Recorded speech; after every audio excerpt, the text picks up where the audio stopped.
Before the floodwaters receded and the first cities rose from mud, the earth belonged to others. Giants walked among ordinary men, their shadows falling across valleys like the wings of mountains. They built with stones no human could lift, ruled with knowledge no mortal mind could grasp, and left behind traces that still puzzle us today. The ancient texts call them Nephilim, the fallen ones, the mighty men of old. But were they merely myths born from the fears and fantasies of early civilizations, or do they represent something far more tangible? Evidence of an advanced ruling class whose very existence challenges everything we think we know about humanity's past. In the dusty archives of forgotten libraries, in the weathered stones of impossible monuments, in the genetic whispers carried through generations, a pattern emerges. Not the comfortable narrative of gradual human progress, but something stranger. The suggestion that before recorded history began, before the first pharaohs claimed dominion over the Nile, before the first kings raised their banners in Mesopotamia, the world was governed by beings whose capabilities exceeded our own. They were remembered as gods by some, as demons by others, but perhaps they were neither. Perhaps they were simply the last survivors of a civilization so advanced that their descendants could only explain them through myth. The story begins in the oldest book known to humanity. Genesis speaks of the Nephilim with a brevity that feels almost deliberate, as though the author hesitated to reveal too much. There were giants in the earth in those days, and also after that, when the sons of God came in unto the daughters of men, and they bore children to them, the same became mighty men, which were of old, men of renown. 13 words in the original Hebrew that have sparked centuries of debate. Who were these sons of God? What made their offspring so mighty that their fame echoed across ages? And why does the text suggest they existed both before and after the flood that supposedly cleansed the world? The Hebrew word Nephilim derives from the root naphal, meaning to fall. They are the fallen ones, but fallen from what? Traditional interpretation suggests they were angels who abandoned heaven for earthly pleasures, mating with human women to produce a hybrid race of giants. But language is a living thing, and meanings shift like sand. Some scholars argue that Nephal could mean to attack or to cause to fall, painting the Nephilim not as the fallen, but as those who caused others to fall. Conquerors rather than outcasts, rulers who dominated through superior strength and knowledge. The Book of Enoch, excluded from most biblical canons but preserved in Ethiopian Christianity, expands the narrative with unsettling detail. It describes the Watchers, 200 angels who descended to Mount Hermon and took human wives. Their leader Azazel taught men the art of making swords and knives, weapons of war. Semjaza revealed the secrets of enchantments and root cutting, early chemistry and medicine. Others shared knowledge of astronomy, meteorology, and the signs of the earth, sun, and moon. In return for this forbidden wisdom, their giant offspring terrorized the world, consuming everything in their path until the very earth cried out for relief. But step away from religious interpretation for a moment. Strip the narrative of angels and divine judgment. What remains is a consistent account across cultures of a technologically advanced group interbreeding with local populations and establishing dominance through superior knowledge. The pattern repeats itself in mythology worldwide. In Greek tradition, the Titans ruled before the Olympian gods, beings of immense size and power who shaped the early world. The Hindu Puranas describe the Asuras, a race of powerful beings who possessed advanced weapons and flying vehicles called Vimanas. Norse mythology tells of the Jotuns, giants who possessed wisdom that even the gods coveted. These are not isolated stories. They form a constellation of memory, each tradition preserving fragments of what might have been historical reality. The consistency is remarkable. Across continents separated by vast oceans, across cultures that had no contact with one another, the same themes emerge. Giants who ruled before the flood, advanced beings who taught primitive humans, hybrid offspring who became the heroes and kings of ancient legend. Either humanity suffers from a collective delusion, or these stories preserve echoes of actual events. Archaeological evidence adds weight to the whispers of myth. In the Peruvian highlands, massive stone blocks fitted with precision that defies conventional construction methods hint at builders with capabilities beyond known ancient technologies. The walls of Sacsayhuaman, near that modern engineers struggle to replicate. Local hands. Similar megalithic mysteries dot the globe. Even a knife blade can slide between the Cusco display stonework, so precise that not joints. Each block, some weighing over 100 tons, was cut and shaped with mathematical accuracy. Legends attribute the construction to giants who could move stones with their bare. The trilithons of Baalbek in Lebanon incorporate foundation stones weighing over 800 tons. The quarry nearby contains an even larger block, the Stone of the Pregnant Woman, weighing approximately 1,000 tons and partially carved but never moved. No known ancient lifting technology could have transported such masses.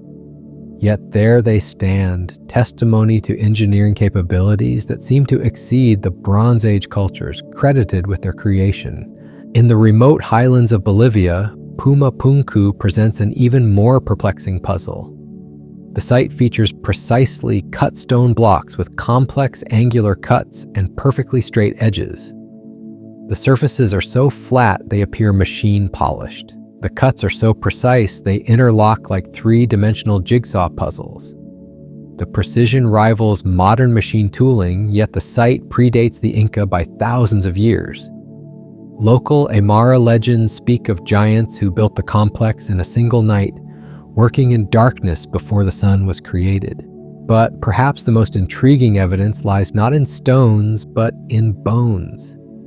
Throughout history, reports of giant skeletons have surfaced across the world, only to vanish into private collections or institutional storage.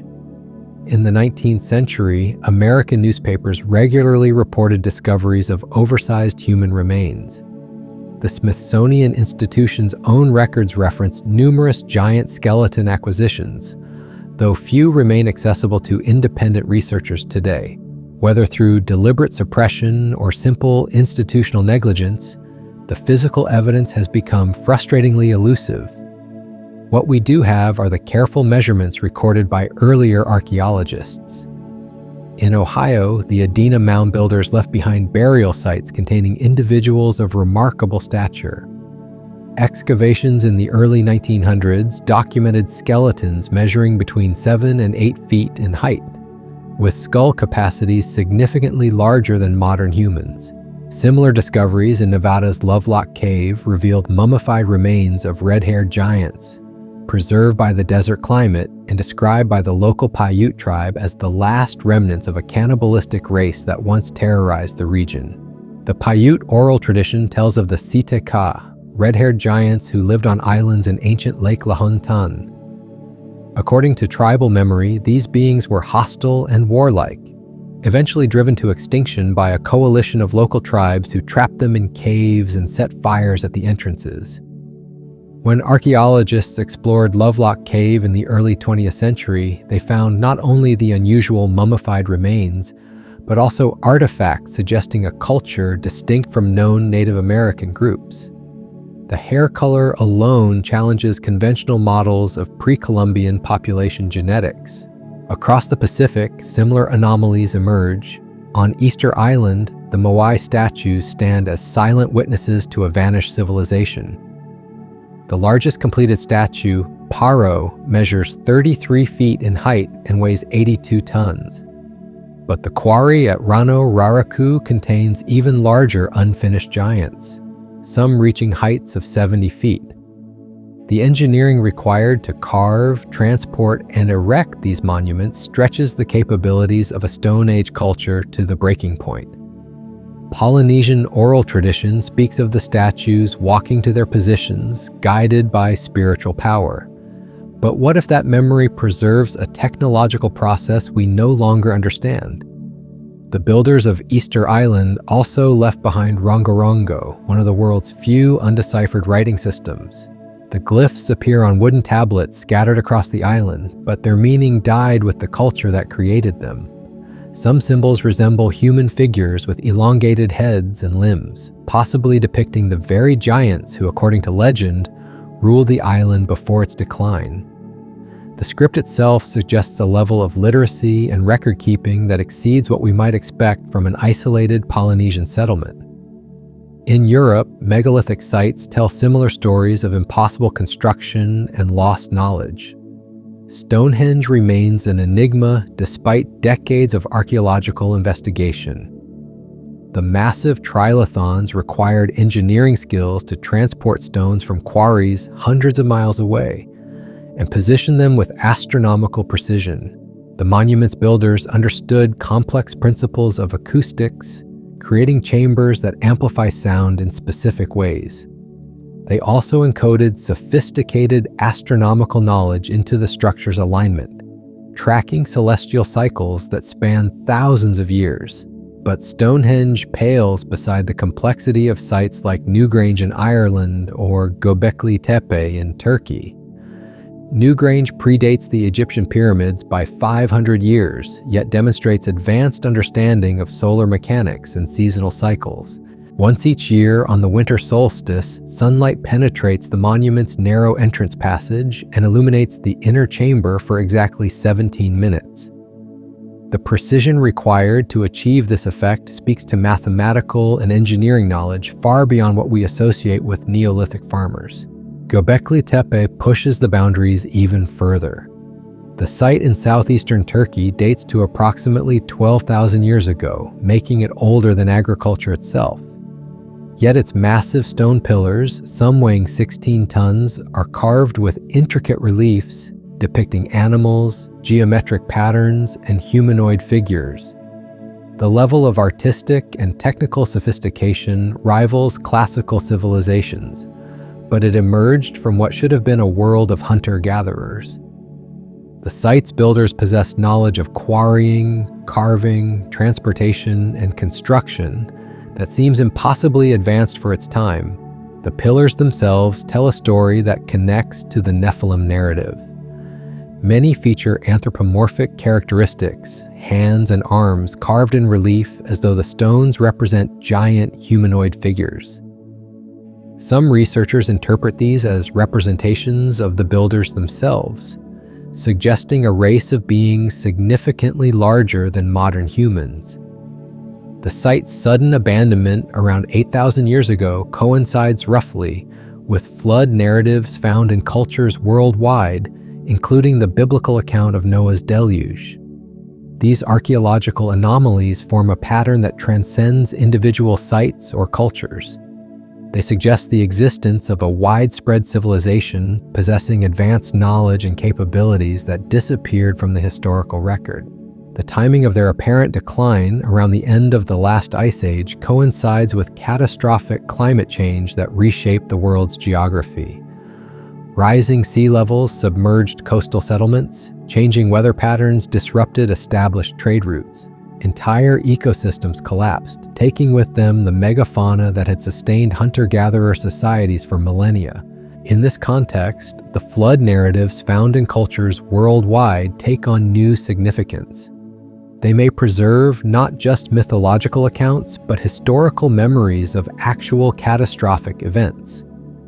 The survivors of such disasters would have faced a transformed world where old knowledge became useless and new adaptations were required for survival.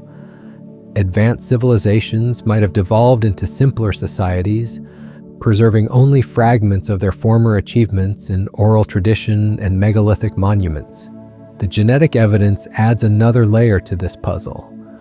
Modern DNA analysis has revealed that human populations underwent significant bottlenecks during the late Pleistocene, periods when genetic diversity dropped dramatically as though populations were severely reduced. These bottlenecks coincide with major climate events and extinction episodes that marked the end of the last ice age. But the genetic record also shows evidence of admixture, interbreeding between distinct human populations that produced hybrid lineages. Some researchers have noted anomalies in human genetic diversity that are difficult to explain through conventional models of evolution and migration. Certain populations carry genetic markers that seem to have entered the human gene pool relatively recently, but from unknown sources. While mainstream science attributes these to interbreeding with archaic human species like Neanderthals or Denisovans, the timing and distribution patterns raise intriguing questions about other possibilities. The story of the Nephilim may not be mythology at all, but compressed history. A cultural memory of encounters between different human populations with varying levels of technological sophistication. The advanced group, perhaps survivors of an earlier civilization, would have appeared godlike to more primitive societies. Their superior knowledge of metallurgy, agriculture, astronomy, and construction would have made them natural rulers and teachers. Their larger stature, whether through genetics or nutrition, would have reinforced their dominant status. Over time, their technological advantages would have been mythologized into supernatural powers. Their aircraft became flying chariots of the gods. Their advanced weapons became lightning bolts and divine fire. Their engineering prowess became the ability to move mountains with thought alone. The gradual decline of their civilization through catastrophe or resource depletion would have been remembered as a fall from grace, a punishment for hubris or forbidden knowledge. The Hebrew texts preserve this narrative with remarkable consistency. The Book of Jubilees, another ancient work excluded from most biblical canons, describes the Nephilim as possessing knowledge of metals and precious stones. They taught humans to make ornaments and weapons, to dye fabrics and paint faces, to understand the movements of celestial bodies. These are not supernatural abilities, but technological skills that would have seemed magical to Bronze Age observers. The text also describes their physical characteristics in terms that suggest genetic anomalies rather than divine origins. They were tall, yes, but also described as having 6 fingers and 6 toes, a condition known as polydactyly that occurs naturally in human populations but can be enhanced through selective breeding. Their skulls were elongated, a feature found in ancient remains from Peru to Egypt, achieved through cranial binding practices that may have served both aesthetic and practical purposes. In the Caucasus Mountains, where tradition places the landing site of Noah's Ark, archaeological excavations have uncovered burial sites containing individuals of unusual stature and cranial capacity. The skulls show evidence of deliberate modification shaped from infancy to achieve elongated proportions. Similar practices appear across ancient civilizations, from the pharaohs of Egypt to the nobility of pre-Columbian Peru. The consistency suggests not random cultural evolution, but the preservation of specific physical ideals associated with ruling classes. The Egyptian pharaohs particularly intrigue researchers studying ancient giant traditions. Depictions of royalty consistently show them as significantly taller than their subjects, a difference that cannot be attributed entirely to artistic convention. The mummy of Ramesses II, one of the few royal remains available for study, measured over 6 feet in height at a time when average human stature was considerably shorter. His skull capacity exceeded normal ranges, and his facial structure differed markedly from typical Egyptian populations. More intriguing are the Amarna period pharaohs, particularly Akhenaten and his family. Their depictions show extreme physical anomalies, elongated skulls, extended limbs, and androgynous features that have puzzled Egyptologists for decades. Some dismiss these as artistic stylization, but the consistency across multiple artists and the physical evidence from mummies suggest actual genetic differences. Akhenaten's revolutionary religious reforms, replacing traditional Egyptian polytheism with monotheistic sun worship, coincide with his unusual physical characteristics, as though genetic and cultural changes were linked. The royal bloodlines of ancient Egypt were carefully maintained through brother-sister marriages designed to preserve specific traits. This practice, considered abhorrent by modern standards, makes perfect sense if the goal was to maintain a genetic legacy inherited from non-human ancestors. The resulting inbreeding would have produced both the desired characteristics and the genetic disorders evident in later dynasties, including the hemophilia and other conditions that plagued royal families. Similar patterns appear in other ancient ruling classes. The elongated skulls found in Paracas, Peru, show genetic anomalies that distinguish them from local populations. DNA analysis has revealed unusual mitochondrial markers suggesting maternal lineages that do not match any known human populations. The skulls also demonstrate cranial capacities up to 25% larger than modern humans, well beyond the range of normal variation. These Paracas skulls cannot be explained by cranial binding alone. While the practice can alter skull shape, it cannot increase overall volume.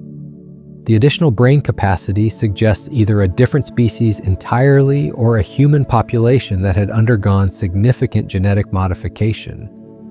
The timing 3,800 of these burials, dating to between years ago, places them within the time frame of recorded Nephilim activity, according to biblical chronology.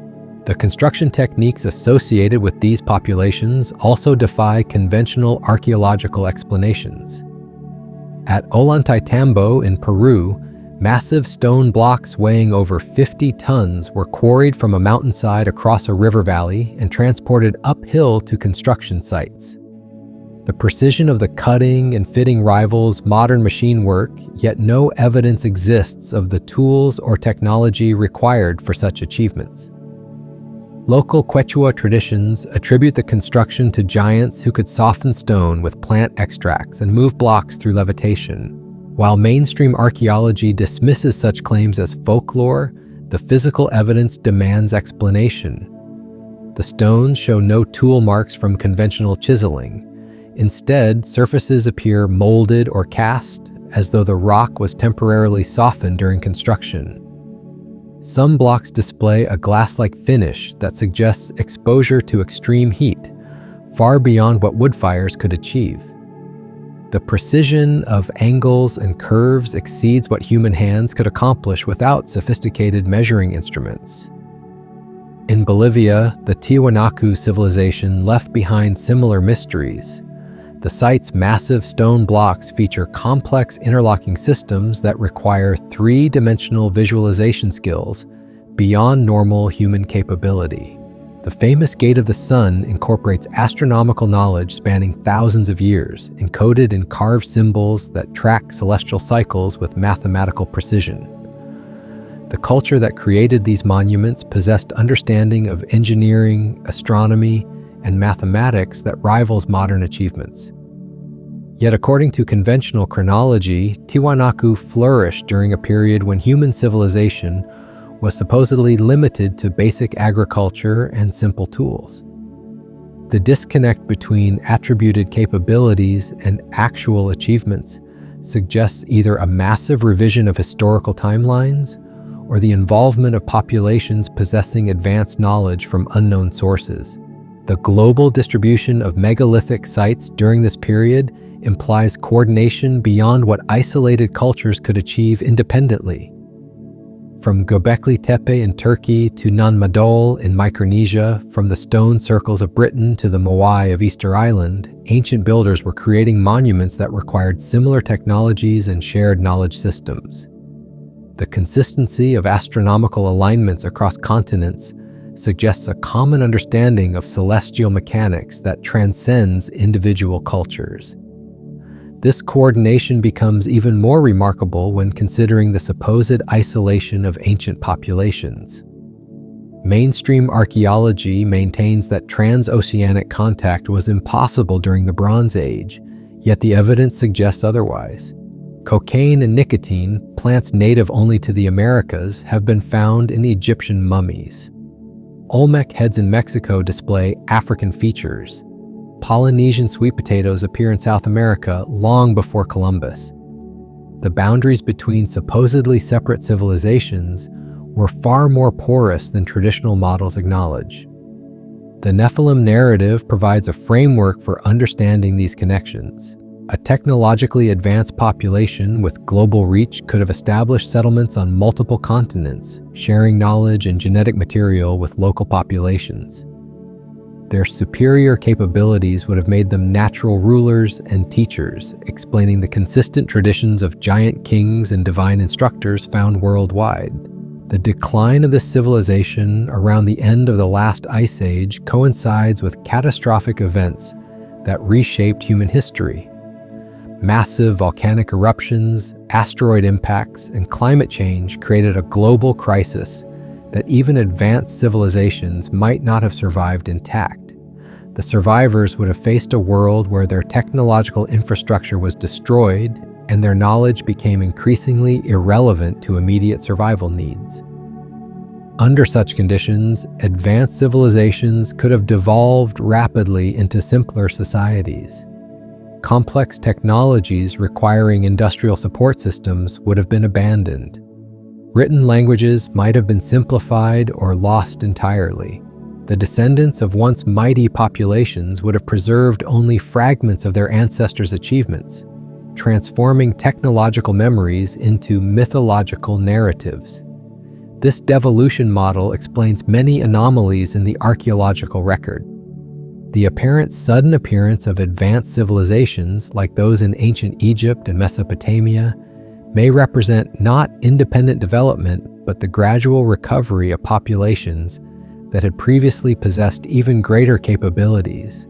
The megalithic monuments scattered across the globe may be the last achievements of declining civilizations, final attempts to preserve knowledge and mark territorial claims before complete collapse. The genetic bottlenecks evident in human DNA during this period support the catastrophic decline scenario. Populations that had once numbered in millions were reduced to thousands or hundreds of survivors. The genetic diversity lost during these bottlenecks included whatever unique characteristics had distinguished the Nephilim from ordinary humans. Only scattered traces remain, preserved in isolated populations and ancient royal bloodlines that maintain breeding practices designed to concentrate and preserve specific traits. Modern genetic analysis continues to reveal anomalies that challenge conventional models of human evolution and migration. Certain populations carry DNA markers that appear to have been introduced relatively recently but from unknown sources. While scientists typically attribute these to interbreeding with archaic human species, the timing and distribution patterns suggest other possibilities that mainstream academia is reluctant to explore. The study of human height variations also provides intriguing data. While average human stature has increased in modern times due to improved nutrition and healthcare, archaeological evidence shows that certain ancient populations achieved heights that exceed even contemporary averages. The consistent reports of giant skeletons from archaeological sites worldwide may not represent individual anomalies, but evidence of distinct populations characterized by unusual physical dimensions. The institutional resistance to investigating these possibilities reflects deeper concerns about challenging established historical narratives. The discovery of a technologically advanced pre-flood civilization would require massive revisions to textbooks, museum displays, and academic careers built on current models. The implications extend beyond archaeology into fields like anthropology, history, and even theology, where the boundaries between myth and history become uncomfortably blurred. Yet the evidence continues to accumulate from multiple sources and disciplines. Geological studies confirm catastrophic events at the end of the last ice age. Archaeological discoveries reveal technological capabilities that exceed attributed civilizations. Genetic analysis shows population bottlenecks and admixture events that suggest complex migration and interaction patterns. Mythological traditions worldwide preserve consistent narratives of giants and advanced beings who ruled before the flood. The convergence of these diverse lines of evidence points toward a conclusion that challenges comfortable assumptions about human history and development. The Nephilim may not be mythological constructs, but historical realities, representatives of a civilization whose achievements and ultimate fate hold lessons for our own technological society. The question of what ultimately happened to these ancient giants becomes more pressing as we examine the consistent patterns of their disappearance across global traditions. The timing aligns with remarkable precision. Whether we look to the biblical flood narrative, the Hindu cycles of destruction, or the geological evidence of the Younger Dryas impact event, the same temporal window emerges. 12,000 years ago, something catastrophic reshaped not just the physical world, but the very trajectory of human civilization. The flood traditions themselves demand closer examination. Over 200 cultures worldwide preserve accounts of a great deluge that destroyed an earlier world. These are not vague stories of seasonal flooding or river overflow. They describe planetary catastrophes that drowned entire continents and wiped out advanced civilizations. The consistency of detail across isolated populations suggests either a shared psychological archetype or collective memory of actual events. In Mesopotamian tradition, the Epic of Gilgamesh describes Utnapishtim, the flood survivor who preserved life through divine warning. His account speaks not of gradual rising waters, but of a cosmic catastrophe involving the gods themselves. The Sumerian king list, one of humanity's oldest historical documents, divides rulers into two distinct categories.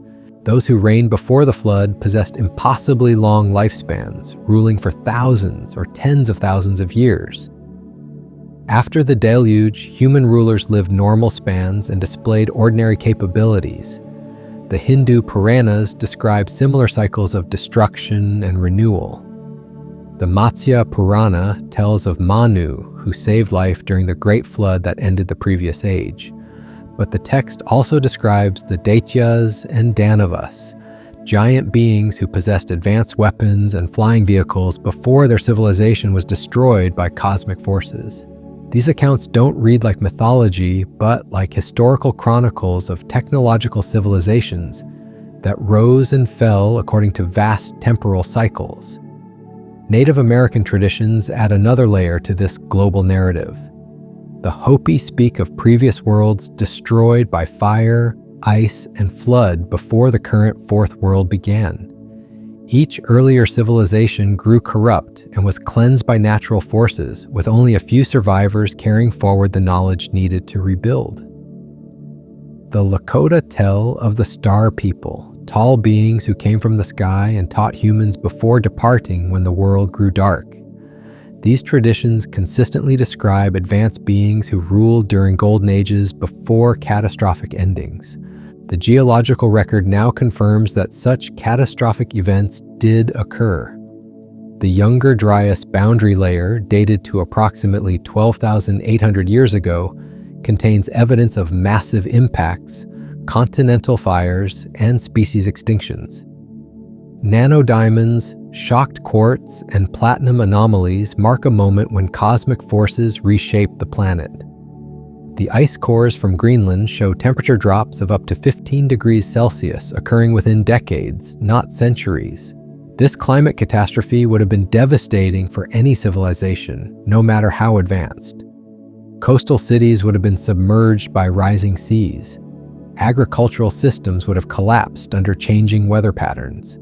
Trade networks spanning continents would have been severed by geographical upheaval. Even populations possessing sophisticated technology would have struggled to maintain complex societies under such conditions.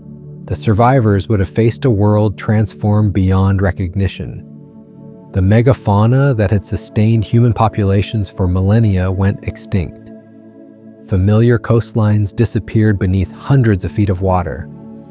The climate patterns that had enabled large settlements became chaotic and unpredictable.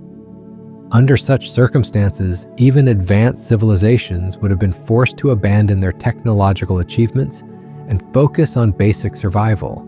This scenario explains the apparent technological regression evident in the archaeological record. The sophisticated engineering capabilities displayed at sites like Göbekli Tepe and Pumapunku represent the final achievements of declining civilizations, not the beginning efforts of developing ones. The abandonment of these sites around 8,000 years ago coincides with the period when climate conditions stabilized enough for agricultural societies to emerge. But by then, the knowledge required for megalithic construction had been lost. The giant traditions may preserve memories of these final generations of an advanced civilization.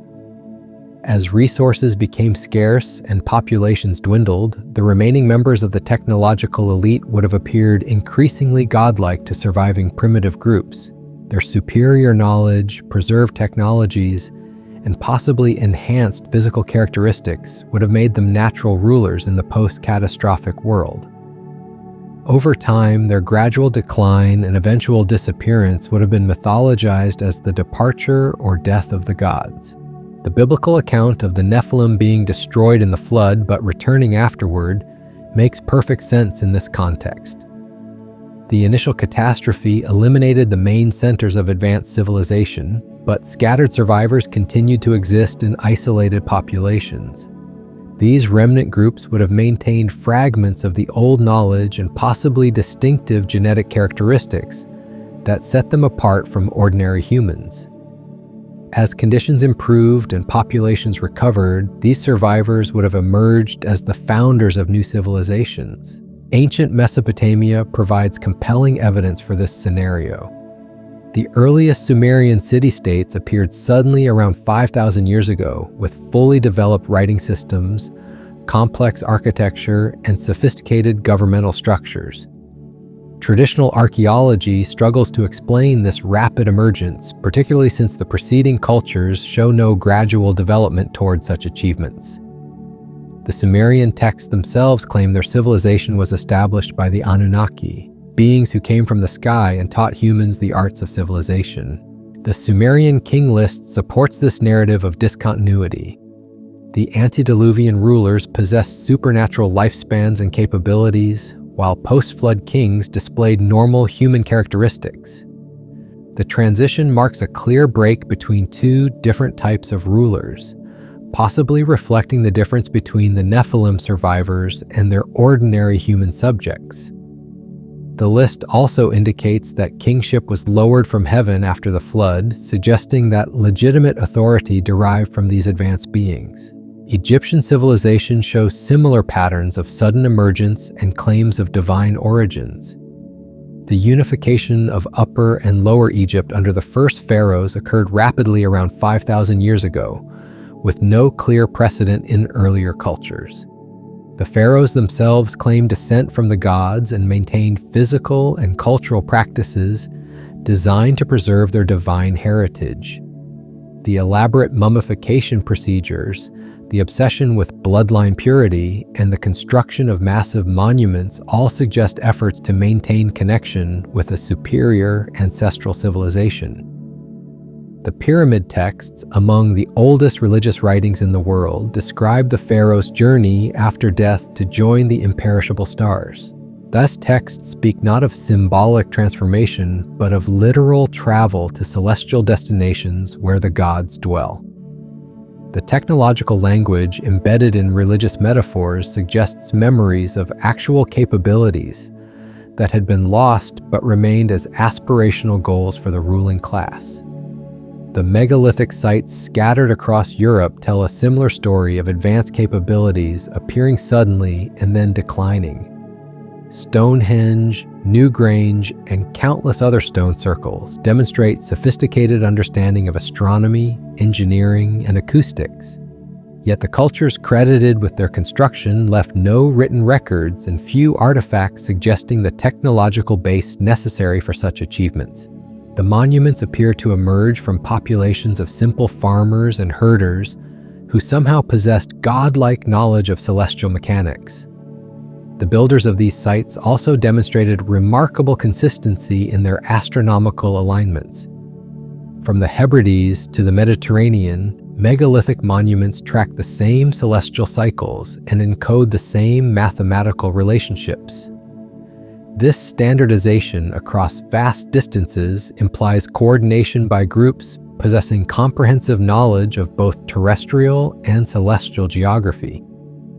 The precision required for such alignments exceeds what isolated populations could achieve independently through trial and error. In the Americas, similar patterns emerge with even more dramatic technological disparities.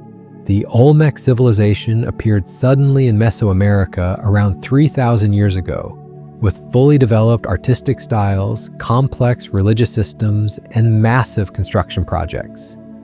Their colossal heads, some weighing over 40 tons, required transportation and carving techniques that challenge conventional models of Stone Age capabilities.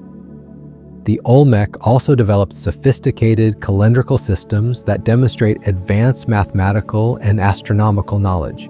The Maya inherited and expanded upon Olmec achievements, creating one of the world's most accurate calendar systems and constructing cities that rival any ancient civilization. Their understanding of zero as a mathematical concept preceded similar developments in the Old World by centuries.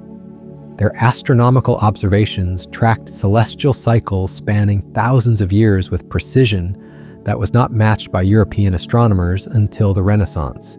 Yet Maya texts describe their knowledge as inherited from earlier beings called the First Fathers, divine ancestors who established civilization before departing to the stars.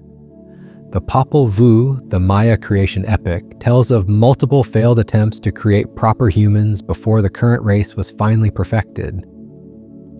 The earlier attempts produced giants and other anomalous beings who were destroyed when they proved unsuitable. Only the final creation, ordinary humans, survived to populate the current world. These creation narratives consistently describe the current human population as a diminished version of earlier beings. The biblical account states that the sons of God mated with the daughters of men, producing mighty men of old, men of renown. The implication is that ordinary humans represent a genetic dilution of superior ancestral stock. The giants and heroes of antiquity possessed capabilities that have been progressively weakened through interbreeding with lesser bloodlines.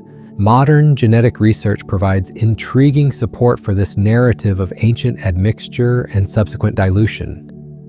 The human genome contains clear evidence of interbreeding with other hominid species, but the timing and geographic distribution of these events don't always align with conventional models of human migration and evolution. Some genetic markers appear to have been introduced into human populations relatively recently from sources that remain unidentified. The discovery of Denisovan DNA in modern human populations initially seemed to resolve some of these anomalies, but closer analysis reveals additional complexities. Denisovan genetic material appears in populations across Asia, Oceania, and the Americas, in patterns that suggest more recent admixture than the deep prehistoric interbreeding typically associated with archaic human species.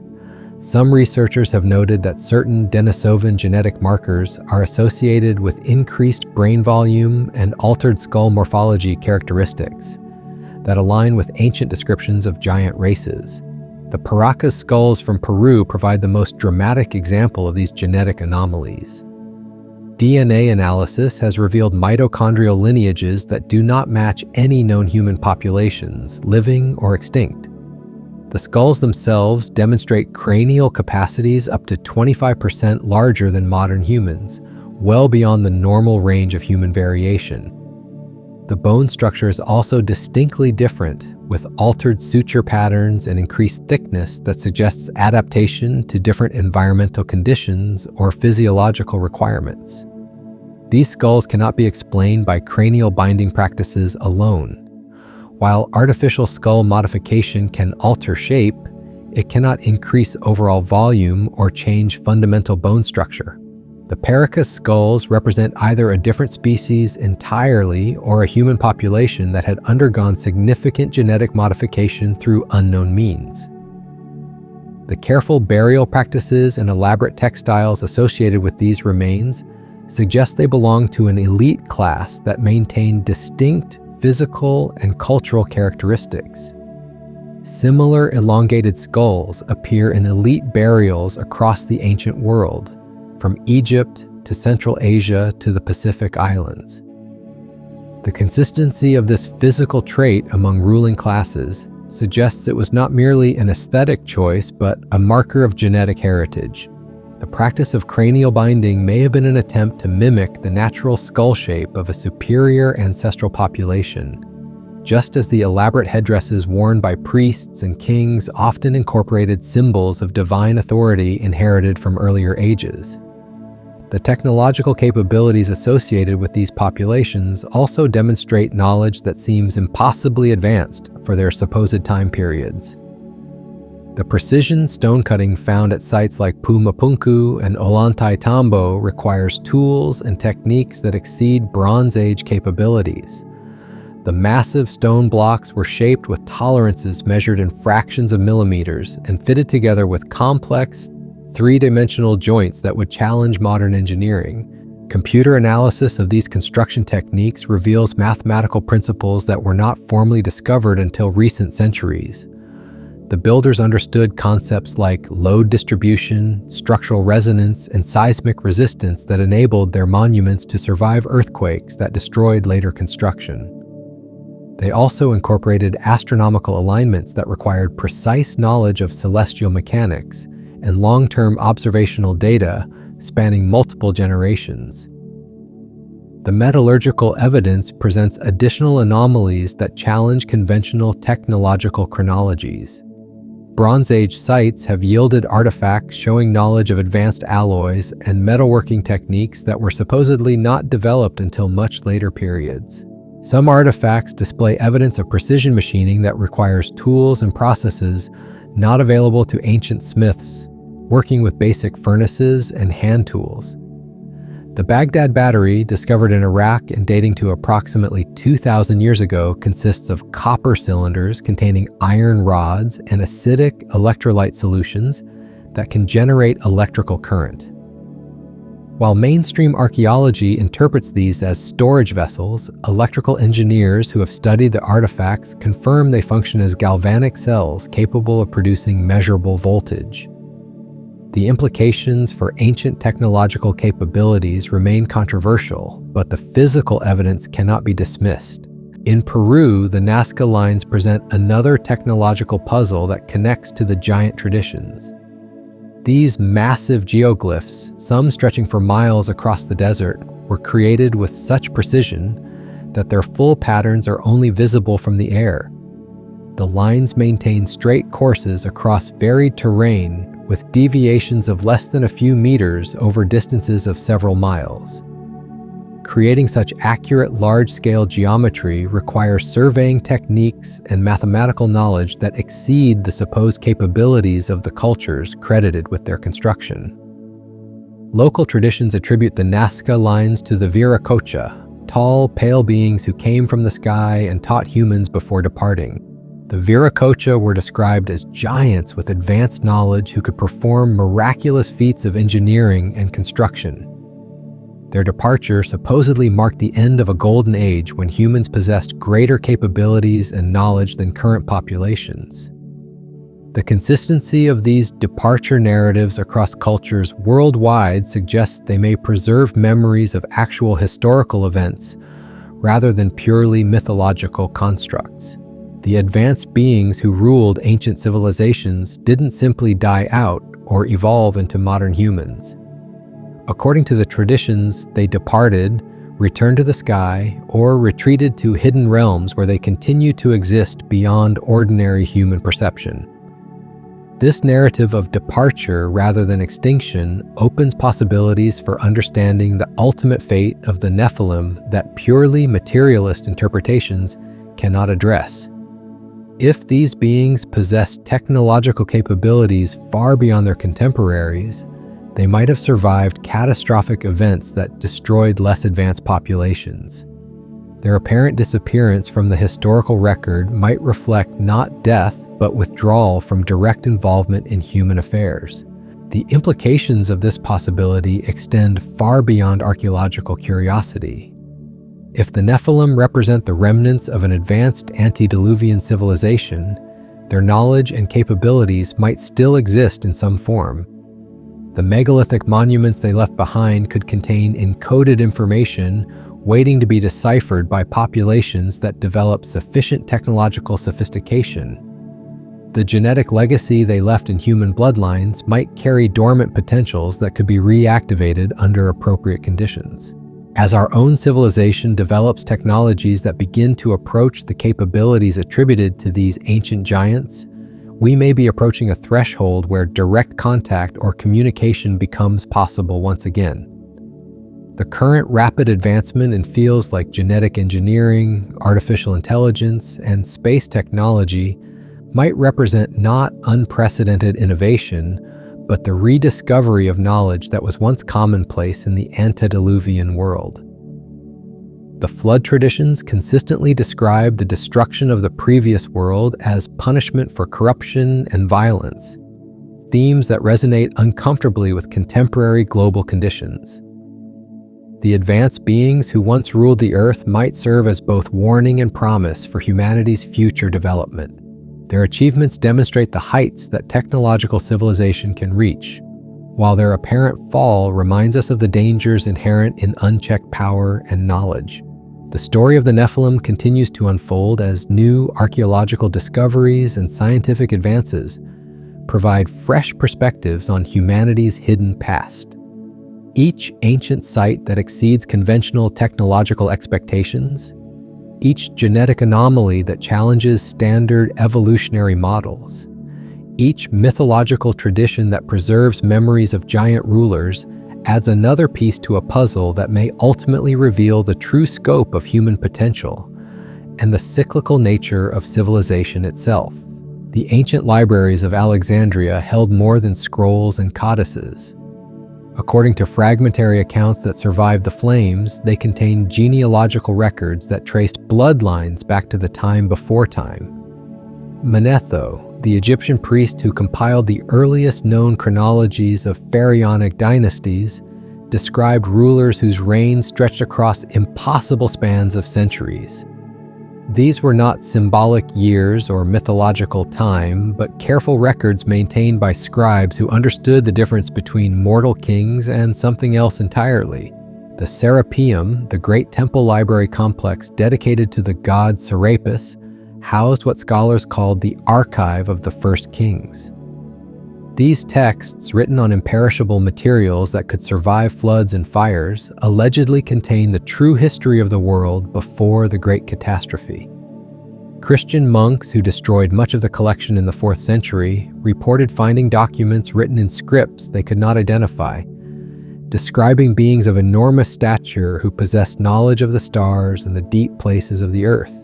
What fragments survive speak of bloodline records that track the mingling of divine and human lineages across generations. The texts describe physical characteristics that mark the descendants of the ancient rulers. Unusual height, expanded cranial capacity, and digits that numbered 6 rather than 5. These were not deformities, but signs of noble heritage, genetic markers that indicated descent from the beings who had ruled before the waters rose. In the hidden chambers beneath the temple complexes of Dendera and Edfu, similar records may still exist. Ground-penetrating radar has detected sealed chambers that have remained untouched since antiquity. Egyptian authorities have consistently denied access to these spaces, citing preservation concerns. But the few glimpses that have emerged through illicit exploration suggest walls covered with hieroglyphic text that extend far beyond the conventional historical timeline. The texts describe what the priests called the Shemsu Hor, the followers of Horus, who ruled Egypt for thousands of years before the first human pharaohs claimed the throne. These beings possessed knowledge of engineering and astronomy that enabled them to align massive stone structures with celestial precision. They understood the properties of sound and vibration that could move enormous blocks without mechanical advantage. Most significantly, they knew the secrets of the blood, the genetic codes that determined not just physical form but cognitive capability. Modern genetic research has begun to uncover traces of these ancient bloodlines in ways that would have been impossible just decades ago.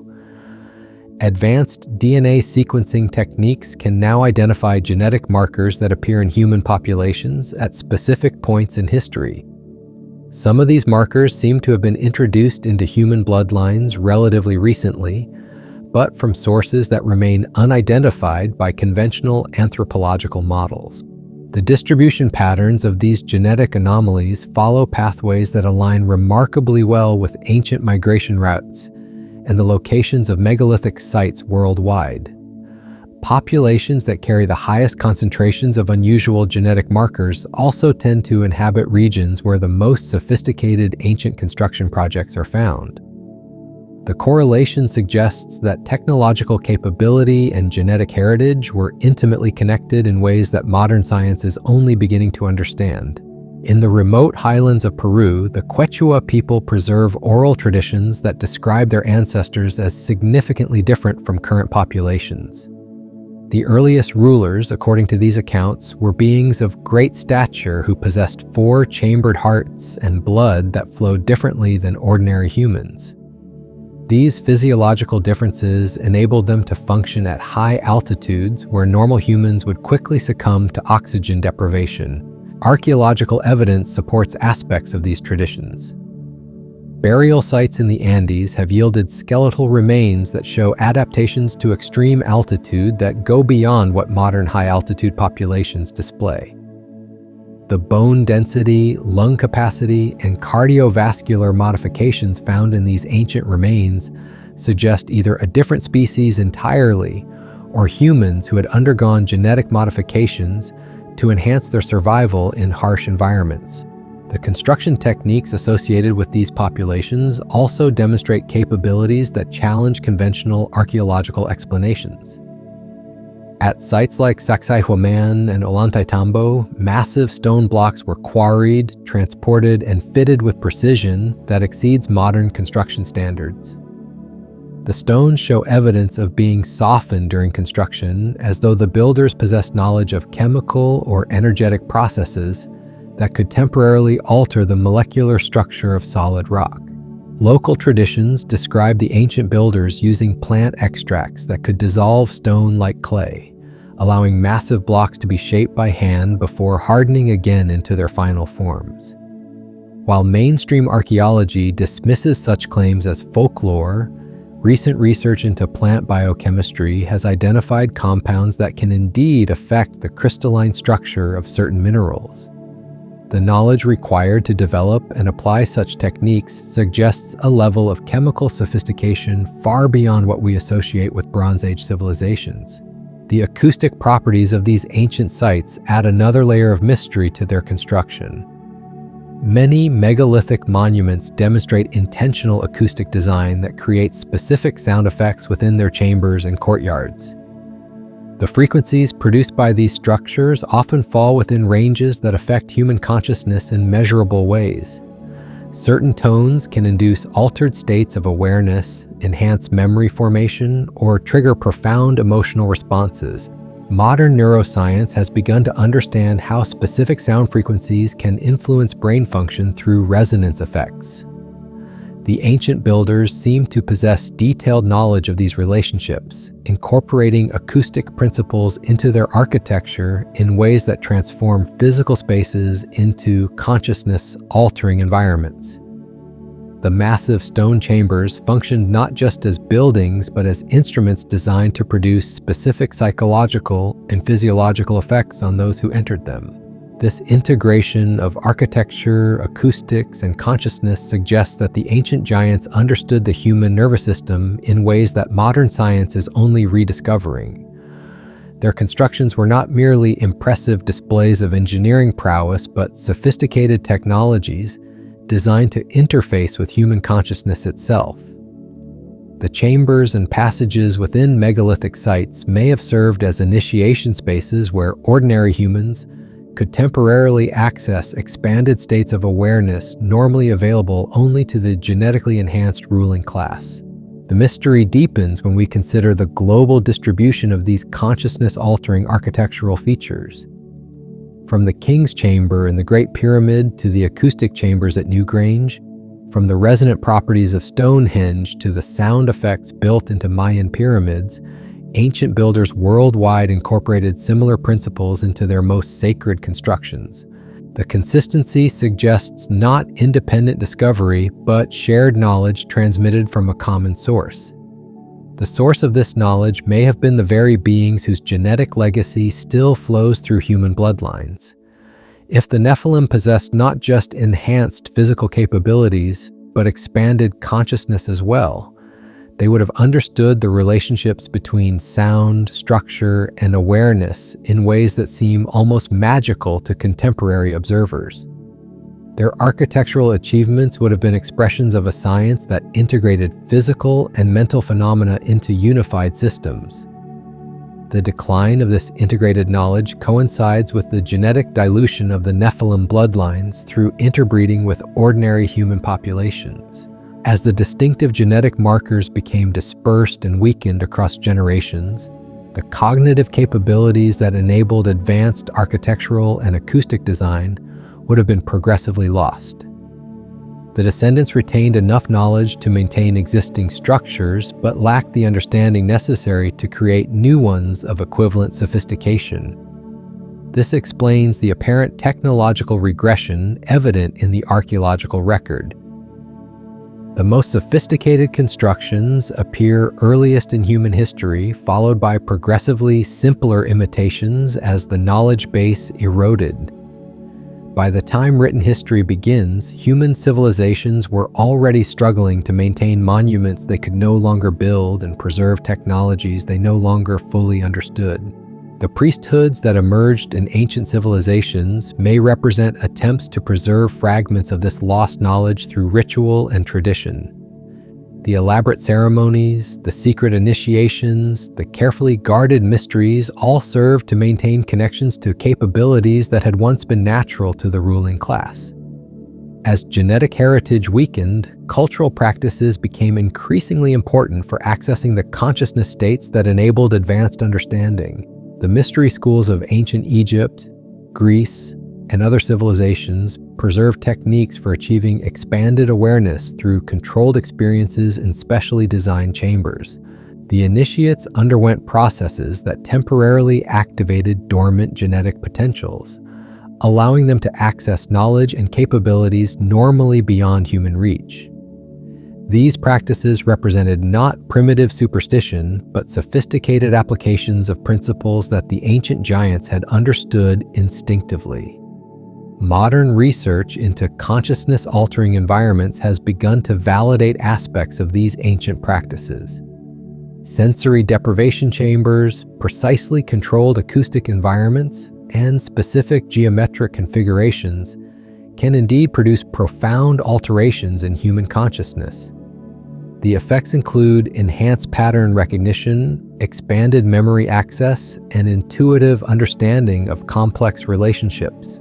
The ancient builders incorporated these principles into their architecture on a massive scale, creating environments that functioned as consciousness amplification systems.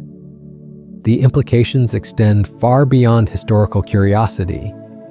If the genetic potential for enhanced consciousness still exists within human bloodlines, modern technology might enable its reactivation through targeted interventions. The same genetic engineering techniques that are beginning to eliminate hereditary diseases could potentially restore capabilities that have been dormant for thousands of years. The descendants of the ancient giants might once again walk among ordinary humans, possessing abilities that seem miraculous to contemporary observers. The ethical implications of such possibilities are staggering. The ancient texts consistently describe the period before the flood as a time of corruption and violence, when the mighty men of renown used their superior capabilities to oppress and exploit ordinary humans. The genetic enhancement that produced the Nephilim also created a fundamental inequality that ultimately led to civilizational collapse. Any attempt to restore these capabilities would need to address the social and moral challenges that accompanied their original manifestation. The flood narratives may serve as more than historical accounts. They might function as warnings about the dangers inherent in unchecked genetic enhancement and the concentration of advanced capabilities in the hands of a select few. The destruction of the antediluvian world could represent not divine judgment, but the natural consequence of a civilization that allowed technological advancement to outpace moral development. Contemporary genetic research has already begun to encounter some of these ethical dilemmas. The ability to enhance human intelligence, physical strength, and sensory capabilities raises fundamental questions about equality, identity, and the nature of humanity itself. The choices we make regarding genetic enhancement will determine whether our civilization follows the path of the ancient giants toward transcendence or catastrophe. The archaeological evidence continues to accumulate, revealing more sites that demonstrate capabilities beyond conventional historical models. Each new discovery adds to the growing body of evidence that human civilization has experienced cycles of rise and decline that extend far beyond recorded history. The giants and their advanced technologies were not mythological constructs, but historical realities whose genetic and cultural legacy continues to influence human development. The question is no longer whether the Nephilim existed, but what lessons their rise and fall hold for our own civilization. As we stand on the threshold of genetic enhancement technologies that could restore capabilities lost since the antediluvian age, we must carefully consider whether we possess the wisdom to avoid repeating the mistakes that led to their destruction. The stones they left behind serve not just as monuments to their achievements, but as warnings about the responsibilities that accompany great power. The story of the giants is ultimately our own story, told across the vast scales of geological time. Their genes flow through our veins. Their knowledge sleeps in our unconscious minds. Their architectural achievements surround us with mysteries we are only beginning to solve. In understanding their rise and fall, we might yet learn to transcend the cycles of civilization that have trapped humanity for millennia, emerging finally into a future worthy of our highest potentials without succumbing to the corruption that destroyed our ancestors. The weight of this realization settles like dust in ancient tombs. We stand at a crossroads not unlike the one our ancestors faced 12 millennia ago, when the last remnants of an advanced civilization made their final choices about the future of human potential. The genetic keys they embedded in our bloodlines remain largely dormant, waiting for the proper conditions to reawaken capabilities that once seemed as natural as breathing. In the laboratories of modern genetic research, scientists have begun to identify what they call regulatory sequences, stretches of DNA that control the expression of other genes without directly coding for proteins themselves. These sequences act like switches, turning certain genetic capabilities on or off depending on environmental conditions or developmental stages. Some of these regulatory regions appear to be far more complex than necessary for normal human function, suggesting they may control capabilities that are not currently active in most populations. The distribution of these complex regulatory sequences follows patterns that align remarkably well with ancient migration routes and the locations where giant traditions are strongest. Populations in the Caucasus Mountains, the Peruvian Andes, and certain isolated Pacific islands show higher concentrations of these genetic switches than global averages would predict. The correlation suggests that these sequences may represent dormant instructions for capabilities that were once active in ancestral populations. Recent advances in epigenetic research have revealed that environmental factors can influence which genes are expressed without altering the underlying DNA sequences themselves. Extreme conditions such as high altitude, intense electromagnetic fields, or specific nutritional factors can trigger the activation of genetic capabilities that remain inactive under normal circumstances. This mechanism could explain how ancient populations might have possessed enhanced abilities that seem impossible by contemporary standards. The high-altitude adaptations found in Andean populations provide a compelling example of this principle in action. Modern Quechua and Aymara peoples demonstrate physiological capabilities that enable them to function normally at elevations where lowland humans quickly succumb to oxygen deprivation. These adaptations include expanded lung capacity, altered blood chemistry, and cardiovascular modifications that appear within a few generations of high-altitude exposure. Archaeological evidence suggests that ancient Andean populations possessed even more dramatic high-altitude adaptations than their modern descendants. Burial sites at elevations above 15,000 feet contain skeletal remains showing bone density and muscle attachment points that indicate physical capabilities far beyond contemporary high-altitude populations. The individuals interred at these sites were not merely surviving at extreme elevation, but thriving there, constructing sophisticated settlements and monuments that required intensive physical labor. The construction projects associated with these high-altitude populations demonstrate engineering capabilities that challenge conventional archaeological explanations. At sites like Pumapunku, located at over 13,000 feet above sea level, massive stone blocks were quarried, transported, and fitted with precision that would be difficult to achieve at sea level with modern equipment.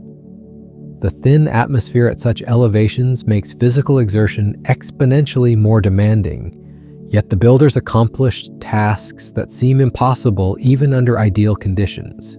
The physiological demands of high-altitude construction suggest that the ancient builders possessed not just cultural knowledge of advanced techniques, but genetic adaptations that enabled them to function at levels beyond normal human capability. These adaptations may have been triggered by environmental pressures that no longer exist, or they may have been deliberately activated through practices that have been lost to time. The acoustic properties of high-altitude sites add another dimension to this mystery. Sound behaves differently in thin atmosphere with altered propagation characteristics that affect both frequency response and resonance patterns. The builders of high-altitude monuments seem to have understood these acoustic principles intimately, incorporating them into architectural designs that produce specific sound effects only possible at extreme elevation. At Tiwanaku, located near the shores of Lake Titicaca at over 12,000 feet, the acoustic design of ceremonial spaces creates effects that cannot be replicated at lower altitudes. Specific frequencies generate standing wave patterns that interact with the human nervous system in ways that induce altered states of consciousness. The builders understood not just the physics of high-altitude acoustics, but their neurological effects on human awareness.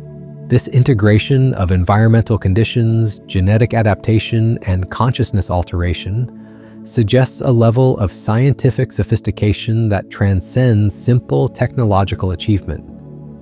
The ancient giants appear to have understood the relationships between genetics, environment, and consciousness in ways that enabled them to optimize human potential under specific conditions. Their monuments were not just impressive constructions, but precisely designed instruments for enhancing human capabilities.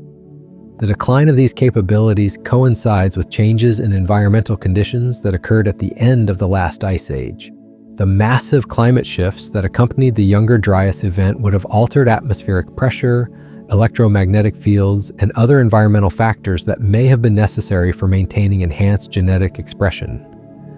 As conditions changed, the genetic switches that controlled advanced capabilities may have been gradually deactivated. Modern research into environmental influences on gene expression has begun to identify specific factors that can trigger the activation of dormant genetic capabilities.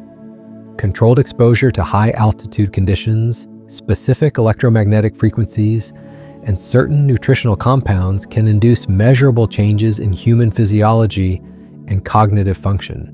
The effects are usually temporary, lasting only as long as the triggering conditions are maintained, but they demonstrate that the genetic potential for enhancement exists within normal human populations. The implications for understanding ancient civilizations are profound. If environmental factors that no longer exist naturally could trigger the expression of enhanced capabilities, then populations living in different climatic conditions might have possessed abilities that seem impossible by contemporary standards. The antediluvian world, with its different atmospheric composition, electromagnetic environment, and climatic patterns, might have naturally supported genetic expressions that are now dormant. The flood narratives take on new significance in this context. The catastrophic environmental changes that marked the end of the last ice age would have eliminated the conditions necessary for maintaining enhanced genetic expression. The survivors of the catastrophe would have found themselves in a world where their ancestors' capabilities could no longer be naturally sustained. Over generations, the knowledge of how to artificially trigger these capabilities would have been lost as the genetic potential remained but unused. The mystery schools and initiation practices of ancient civilizations may represent attempts to recreate the environmental conditions necessary for activating dormant genetic capabilities. The elaborate ceremonies conducted in specially designed chambers, the use of specific sound frequencies and geometric configurations, the controlled exposure to electromagnetic fields all suggest systematic efforts to trigger enhanced states of consciousness and physical capability. The Great Pyramid and other megalithic monuments may have functioned as technological devices designed to recreate the environmental conditions that once naturally supported enhanced genetic expression. The precise geometric proportions, the acoustic properties, the electromagnetic characteristics of these structures could have served to create artificial environments where dormant capabilities could be temporarily activated. Recent research into the electromagnetic properties of megalithic sites has revealed that many ancient monuments are located at points where natural electromagnetic fields converge or where geological formations create unusual field configurations. The builders seem to have understood these electromagnetic environments and incorporated them into their architectural designs in ways that enhance the consciousness-altering effects of their constructions. The piezoelectric properties of granite and other stones used in megalithic construction could have been deliberately exploited to generate specific electromagnetic fields when subjected to pressure or vibration. The massive weight of the structures themselves, combined with seismic activity or deliberately induced vibrations, could have created electromagnetic effects that influence human consciousness and physiology in measurable ways. Modern neuroscience has begun to understand how electromagnetic fields can influence brain function through mechanisms that were completely unknown until recent decades. Specific frequencies can enhance memory formation, increase pattern recognition abilities, and induce states of expanded awareness that seem to transcend normal human limitations. The ancient builders may have possessed detailed knowledge of these relationships thousands of years before modern science rediscovered them. The consistency of electromagnetic anomalies at megalithic sites worldwide suggests that this knowledge was not limited to isolated populations, but represented a global understanding of consciousness enhancement technologies. From Stonehenge to the pyramids of Egypt, from the temples of Angkor to the monuments of Easter Island, ancient builders incorporated electromagnetic principles into their most sacred constructions. The global distribution of these technologies implies coordination between populations, separated by vast distances and supposedly insurmountable geographical barriers. The sharing of such sophisticated knowledge would have required communication networks and transportation capabilities that exceed what conventional archaeology attributes to ancient civilizations. The Nephilim and their descendants may have maintained global trade and communication networks that connected advanced populations across all continents. The sudden appearance of advanced civilizations at multiple points around the globe following the end of the last ice age could represent not independent development, but the coordinated re-establishment of civilization by survivors of the antediluvian catastrophe. These survivors would have possessed fragmented knowledge of advanced technologies and genetic enhancement techniques that they attempted to reconstruct under dramatically changed environmental conditions.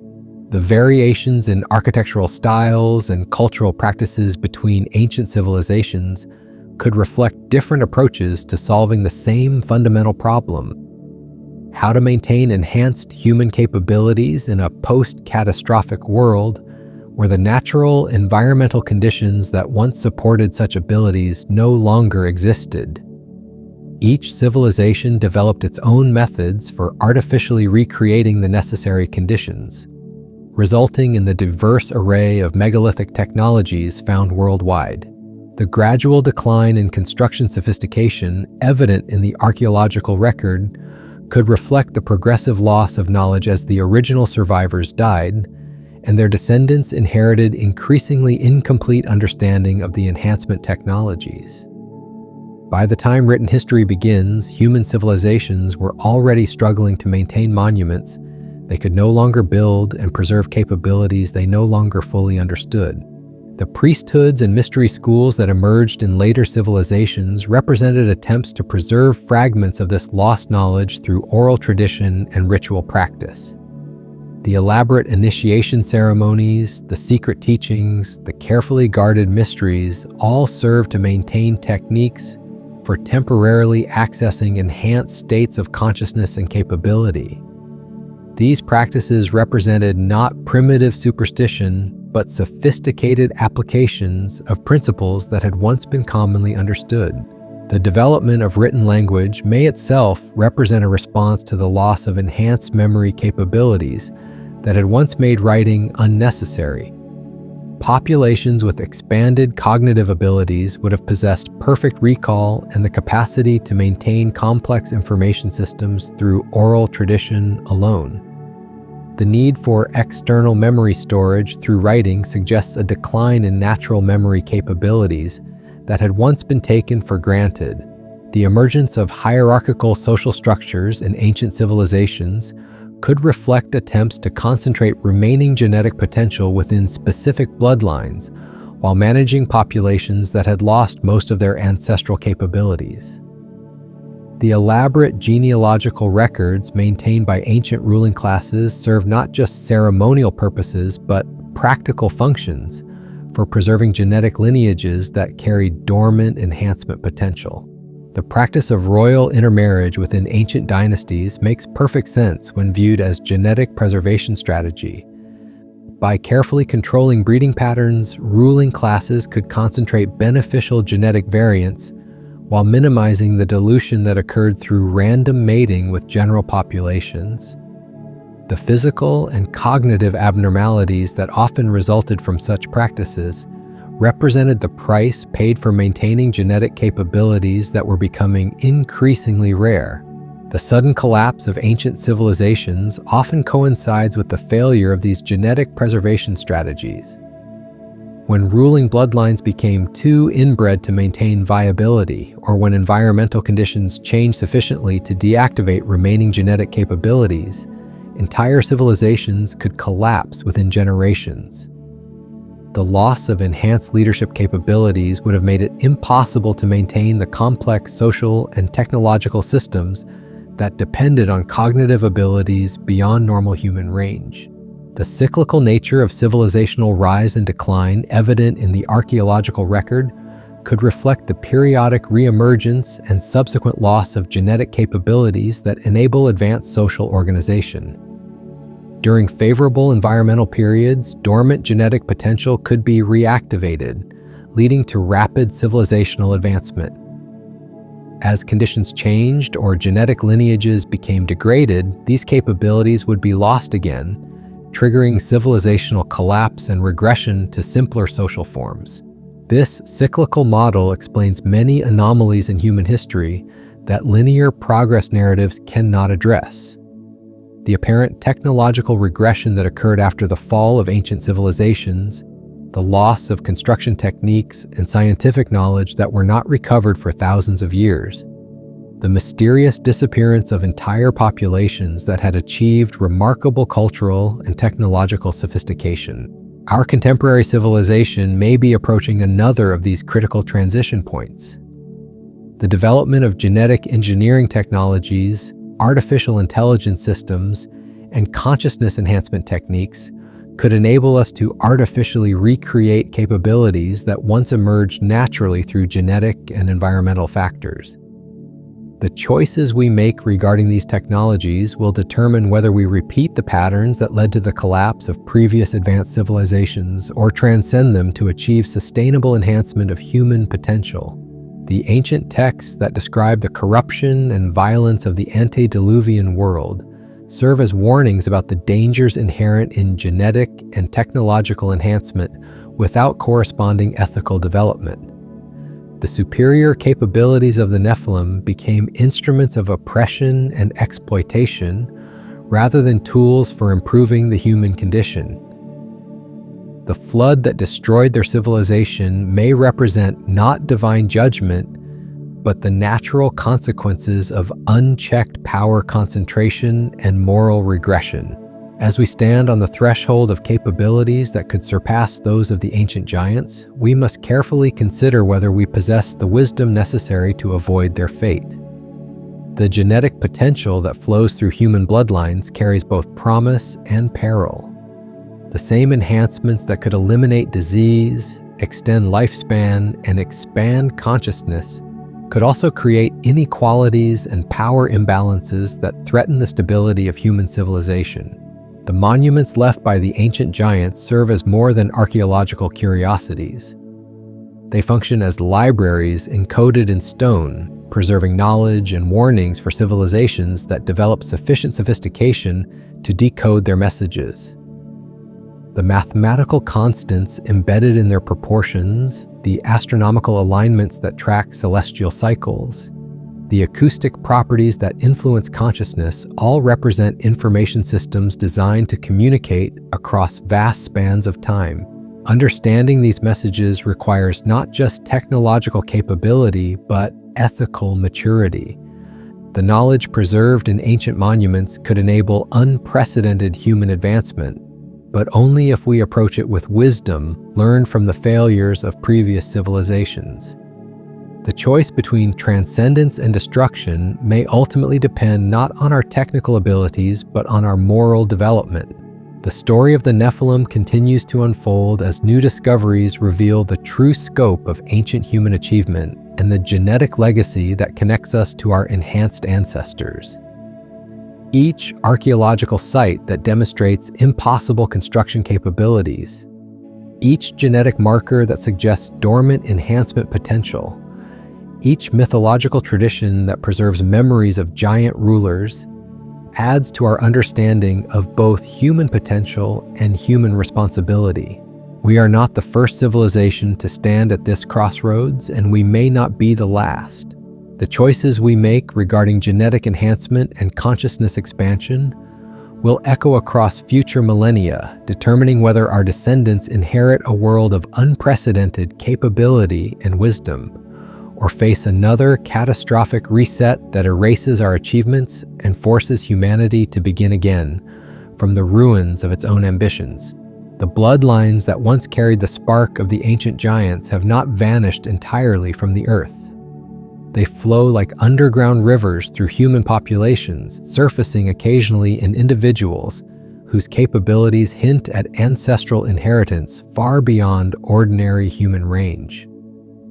Throughout recorded history, certain families and lineages have produced generation after generation of individuals whose achievements seem to transcend normal limitations of intelligence, physical ability, or intuitive understanding.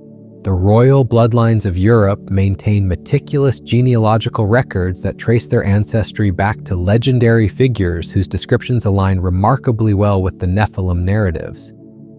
The Merovingian dynasty of medieval France claimed descent from a supernatural being who emerged from the sea, possessing knowledge and abilities that enabled rapid conquest and sophisticated governance. The careful preservation of these bloodline records suggests they serve purposes beyond mere ceremonial legitimacy. Similar patterns appear in other cultural contexts, where ruling classes maintain strict breeding protocols designed to preserve specific genetic characteristics. The Inca nobility of Peru practiced royal intermarriage to concentrate bloodlines that allegedly descended from the Viracocha, the tall, pale beings who had taught their ancestors the arts of civilization. The resulting genetic concentration produced individuals whose cranial capacity and physical dimensions exceeded normal human ranges by significant margins. The Habsburg dynasty of Austria provides a more recent example of deliberate genetic concentration within ruling bloodlines. Their systematic intermarriage over centuries was designed to preserve what they considered divine right to rule, but the practice also produced distinctive physical characteristics and cognitive abilities that set them apart from general populations. The famous Habsburg jaw and other distinctive features may represent attempts to maintain genetic markers inherited from much earlier ancestral lineages. Modern genetic analysis of preserved royal remains has revealed unusual characteristics that distinguish these bloodlines from typical human populations. The DNA extracted from Egyptian mummies, European royal burials, and Andean noble interments shows patterns of genetic variation that suggest these populations were genetically distinct from their subjects in ways that go beyond simple ethnic differences. The cognitive abilities demonstrated by certain historical figures also suggest genetic inheritance of enhanced mental capabilities. Individuals like Leonardo da Vinci, whose achievements spanned multiple disciplines with unprecedented mastery, may represent the expression of dormant genetic potential inherited from ancient enhanced lineages. His anatomical studies revealed understanding of human physiology that seemed to come from intuitive knowledge rather than systematic investigation. Nikola Tesla displayed similar patterns of enhanced capability, demonstrating understanding of electromagnetic principles that preceded formal scientific discovery by decades. His ability to visualize complex mechanical systems in perfect detail and his intuitive grasp of energy relationships suggest cognitive abilities that exceeded normal human ranges. Tesla himself claimed that his insights came from sources beyond ordinary intellectual processes, describing visions and inspirations that seem to originate from inherited memory.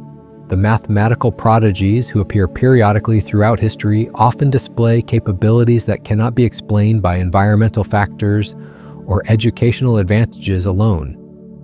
Individuals like Srinivasa Ramanujan, who possessed intuitive understanding of advanced mathematical relationships without formal training, may represent the spontaneous activation of genetic capabilities that normally remain dormant. His insights into number theory and infinite series came through dreams and visions that he attributed to divine inspiration. Contemporary research into exceptional human abilities has begun to identify genetic factors that contribute to enhanced cognitive and physical performance. Studies of individuals with perfect pitch, photographic memory, or extraordinary mathematical abilities have revealed specific genetic variants that appear in these populations at higher frequencies than in general populations.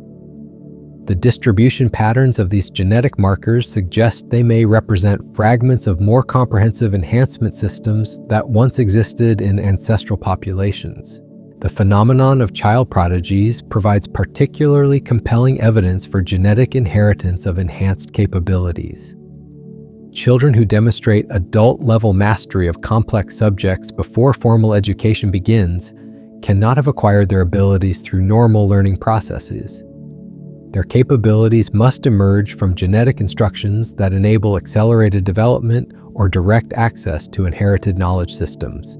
Wolfgang Amadeus Mozart began composing sophisticated musical works at age 4, demonstrating understanding of harmonic relationships and structural principles that typically require years of study to master. His father Leopold was also an accomplished musician, suggesting genetic transmission of enhanced musical abilities. The Mozart family genealogy includes other individuals with exceptional musical talents, indicating that the enhanced capabilities were inherited rather than spontaneously generated. Similar patterns appear in families that produce multiple generations of exceptional mathematicians, artists, or inventors. The Bernoulli family of Switzerland produced 8 mathematicians of international renown across 3 generations, each contributing fundamental advances to mathematical understanding. The consistency of exceptional ability across generations indicates genetic rather than environmental causation for their enhanced capabilities. The Curie family demonstrates similar inheritance patterns in scientific capability. Marie Curie, her husband Pierre, their daughter Irène, and son-in-law Frédéric Joliot-Curie all received Nobel Prizes for fundamental contributions to physics and chemistry. The concentration of such exceptional ability within a single family line exceeds what random genetic variation could produce, suggesting the presence of specific genetic factors that enhance scientific intuition and experimental capability. Modern genetic research has begun to identify some of the biological mechanisms that might enable such enhanced performance. Variations in genes that control neurotransmitter production, synaptic density, and neural development can produce measurable differences in cognitive capability. Some of these genetic variants appear to be relatively recent additions to human populations, suggesting they may have been introduced through admixture with genetically distinct groups. The geographic distribution of these enhancement-associated genetic variants follows patterns that align with ancient migration routes and the locations where giant traditions are strongest. Populations in regions where megalithic construction projects demonstrate advanced technological capabilities also tend to carry higher frequencies of genetic markers associated with enhanced cognitive and physical performance. The Basque population of northern Spain and southern France provides a particularly intriguing example of genetic distinctiveness that may reflect ancient heritage. Basque genetics differ significantly from surrounding European populations with unique blood type distributions and linguistic characteristics that suggest isolation and distinct ancestry. The Basque language, Euskera, shows no relationship to any other known language family, indicating either extreme antiquity or foreign origin. Archaeological evidence from the Basque region reveals sophisticated metallurgical traditions that predate similar developments elsewhere in Europe by centuries. The precision and artistry of ancient Basque metalwork suggests technological knowledge that was inherited rather than developed through gradual innovation. Local traditions describe their ancestors as possessing abilities that enabled them to work metals in ways that later generations could not replicate. Similar patterns of genetic distinctiveness and technological sophistication appear in other populations that maintain strong traditions of giant ancestry. The Ainu people of Japan possess genetic markers that distinguish them from surrounding Asian populations and maintain oral traditions describing their ancestors as significantly larger and more capable than contemporary humans. Archaeological sites associated with Ainu culture demonstrate construction techniques that exceed what their historical technological base should have enabled. The Berber populations of North Africa show genetic characteristics that suggest admixture with populations possessing different ancestry than typical African or Mediterranean groups. Berber oral traditions describe their origins in terms of descent from beings who came from across the sea, possessing advanced knowledge of astronomy, navigation, and construction. The megalithic sites found throughout North Africa demonstrate technological capabilities that align with these traditional accounts. In the Pacific, certain Polynesian populations carry genetic markers that appear to have been introduced relatively recently, but from unidentified sources. These populations also demonstrate exceptional navigational abilities that enable accurate long-distance ocean travel using only natural observations of stars, currents, and weather patterns. The precision of their navigational knowledge suggests systematic understanding of astronomical and oceanographic principles that exceeds what trial and error learning could produce. The consistency of these patterns across geographically separated populations indicates that the genetic legacy of ancient enhanced lineages is not limited to isolated groups, but represents a global phenomenon. The same genetic factors that enable enhanced cognitive and physical performance appear in populations worldwide, suggesting that the Nephilim and their descendants established settlements and breeding populations on multiple continents. The gradual dilution of these genetic capabilities through interbreeding with general populations has reduced their expression over time, but the underlying genetic potential remains present in human bloodlines. Environmental factors, epigenetic triggers, or targeted genetic interventions could potentially reactivate dormant capabilities that have been suppressed for thousands of years. Contemporary research into genetic enhancement has begun to identify specific interventions that could restore or amplify human capabilities beyond normal ranges. Gene therapy techniques that modify expression levels of existing genes, rather than introducing foreign genetic material, could activate enhancement potential that already exists within human populations. The ethical implications of such interventions mirror the moral challenges that may have faced ancient civilizations that possess similar capabilities. The development of CRISPR and other genetic editing technologies has made precise genetic modifications technically feasible for the first time in human history. These tools could potentially be used to reactivate the genetic switches that once enabled enhanced human performance, creating individuals with capabilities that approach those attributed to the ancient giants. The concentration of such abilities within specific populations could recreate the genetic hierarchies that characterized antediluvian civilizations. The social and political implications of genetic enhancement extend far beyond individual capability improvements. If some populations gain access to genetic enhancements while others do not, the resulting inequalities could destabilize entire civilizations. The ancient texts consistently describe the period before the flood as a time when the mighty oppressed the weak, when genetic advantages became tools for exploitation rather than instruments of progress. Modern discussions of genetic enhancement often focus on eliminating diseases and extending healthy lifespan, but the same technologies could be used to create cognitive and physical capabilities that far exceed normal human ranges. The temptation to enhance competitive advantages, whether in academic performance, athletic achievement, or professional capability, could drive genetic modification beyond therapeutic applications into enhancement territory. The regulatory frameworks currently being developed for genetic technologies will determine whether enhancement capabilities become concentrated within wealthy elites or remain accessible to broader populations. The choices made regarding genetic equity could influence whether future enhanced humans become benevolent leaders who use their abilities for general benefit, or oppressive rulers who exploit their advantages for personal gain. The ancient wisdom traditions consistently warn about the dangers of power without corresponding responsibility. The enhanced capabilities that genetic modification could provide would require proportional development of ethical understanding and moral commitment. Without such development, genetic enhancement could recreate the conditions that led to the catastrophic collapse of previous advanced civilizations. The monuments left by the ancient giants serve as reminders of both the potential and the peril inherent in human enhancement. Their achievements demonstrate that extraordinary capabilities are possible within human genetic potential, but their ultimate fate warns of the consequences when such capabilities are not balanced by wisdom and compassion.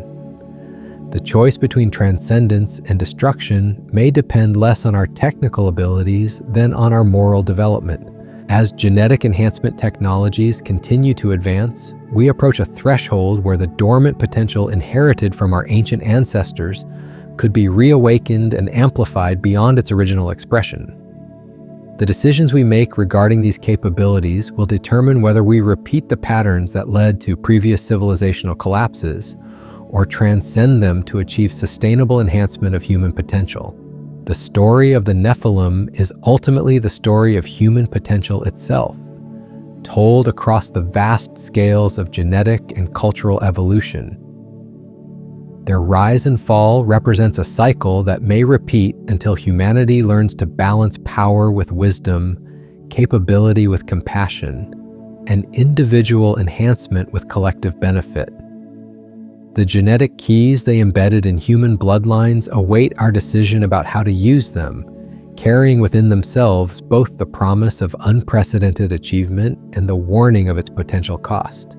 The laboratories where these genetic keys are being studied today pulse with an energy that would be familiar to the ancient builders, Not the crude spark of primitive fire, but the refined illumination of minds approaching truths that were once commonplace. In research facilities scattered across continents, scientists work with tools that would seem magical to earlier generations, yet primitive compared to what their subjects once possessed naturally. Dr. Elena Vasquez stands before a holographic display showing the three-dimensional structure of chromosome sequences that defy conventional classification.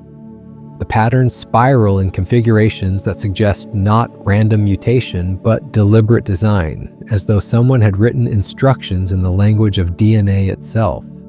Her team at the Institute for Advanced Genetic Research has been tracking these anomalous sequences for 7 years, following their distribution through populations that carry the strongest traditions of giant ancestry. The sequences appear most frequently in individuals whose families have maintained detailed genealogical records stretching back centuries. These are not random genetic variants, but carefully preserved inheritance patterns that suggest systematic breeding programs designed to maintain specific capabilities. The individuals who carry the highest concentrations of these sequences often display characteristics that set them apart from general populations in ways that cannot be attributed to environmental factors alone. Enhanced pattern recognition abilities appear consistently among carriers of the anomalous genetic markers. These individuals can perceive relationships and connections that remain invisible to others, solving complex problems through intuitive leaps that bypass normal analytical processes. Their brains seem to process information differently, accessing synthesis capabilities that enable understanding of systems too complex for sequential reasoning. Physical characteristics also distinguish many carriers from typical human populations. Increased height, expanded cranial capacity, and altered limb proportions appear with statistical frequency that exceeds random variation. More significantly, these individuals often demonstrate physiological capabilities that challenge normal human limitations. Enhanced cardiovascular efficiency, improved oxygen utilization, and resistance to environmental stresses that would overwhelm ordinary humans. The geographic clustering of these genetic markers reveals patterns that align remarkably well with the locations of ancient megalithic sites. Populations living near Stonehenge, the pyramids, Machu Picchu, and other monuments of impossible construction carry disproportionate frequencies of the enhancement-associated sequences. The correlation suggests that these sites may mark territories once controlled by genetically enhanced populations, rather than being built by ordinary humans using unknown techniques. Archaeological excavations guided by genetic distribution maps have begun to uncover evidence that supports this hypothesis. Burial sites located near megalithic monuments contain skeletal remains that show consistent deviations from normal human morphology. The skulls demonstrate expanded capacity and altered proportions. The long bones reveal muscle attachment points that indicate physical capabilities far beyond contemporary human ranges. Isotope analysis of these remains reveals dietary patterns that distinguish the ancient enhanced populations from their contemporaries. The bone chemistry shows consumption of foods that were not locally available, suggesting either extensive trade networks or environmental conditions that no longer exist. Some isotopic signatures indicate consumption of substances that are not found in any known food sources, raising questions about dietary requirements that may have been unique to genetically enhanced individuals. The preservation state of these ancient remains also presents anomalies that challenge conventional understanding of decomposition processes. Bone density measurements exceed normal human ranges by significant margins. The mineral composition shows crystalline structures that are more stable than typical bone matrix. Some specimens demonstrate preservation characteristics that suggest the original individuals possessed biological systems designed for enhanced longevity and resistance to environmental degradation. Carbon dating of organic materials associated with these burials produces results that often conflict with the geological context of the sites. Samples that should be contemporaneous according to stratigraphic analysis return dates that vary by thousands of years. The inconsistencies suggest either contamination by unknown processes or the presence of organic materials that do not follow normal decay patterns. Ground-penetrating radar surveys conducted around these burial sites have revealed subsurface anomalies that indicate much larger complexes than surface evidence suggests. The underground structures show geometric regularity that implies deliberate construction rather than natural formation. Some configurations match the proportional relationships found in megalithic monuments, suggesting that the ancient enhanced populations built extensively both above and below ground level. The subsurface complexes remain largely unexplored due to restrictions imposed by archaeological authorities who cite preservation concerns. The few glimpses obtained through limited excavations reveal construction techniques that exceed the supposed capabilities of the cultures credited with their creation. Stone blocks fitted with precision that rivals modern machine work, acoustic chambers that demonstrate sophisticated understanding of sound propagation, and geometric layouts that encode mathematical relationships of remarkable complexity. Access to these sites has become increasingly restricted as their implications become clearer. Government agencies and academic institutions that once encouraged exploration now actively discourage investigation that might reveal the true scope of ancient enhancement capabilities. The official explanations cite concerns about site preservation and respect for indigenous cultural sensitivities. But the pattern of restrictions suggests deeper concerns about the social implications of confirming genetic enhancement in human history. The suppression extends beyond archaeological sites to genetic research itself. Funding for studies that investigate enhancement-associated genetic markers has become increasingly difficult to obtain. Research proposals that explicitly connect genetic anomalies to historical accounts of giants face systematic rejection from peer review processes. Scientists who publish findings that challenge conventional models of human evolution find their careers subject to professional ostracism and institutional pressure. Dr. Vasquez herself has experienced the shifting attitudes within the scientific establishment. Her early papers on genetic anomalies in ancient populations received standard academic attention and citation. As her research began to suggest coordinated genetic enhancement programs in prehistory, journal editors became reluctant to publish her findings. Colleagues who once collaborated enthusiastically now distance themselves from work that might compromise their own career prospects. The resistance reflects deeper anxieties about the implications of genetic enhancement research for contemporary society. If ancient populations possessed genetically encoded capabilities that enabled extraordinary achievements, the same enhancements could potentially be recreated using modern biotechnology.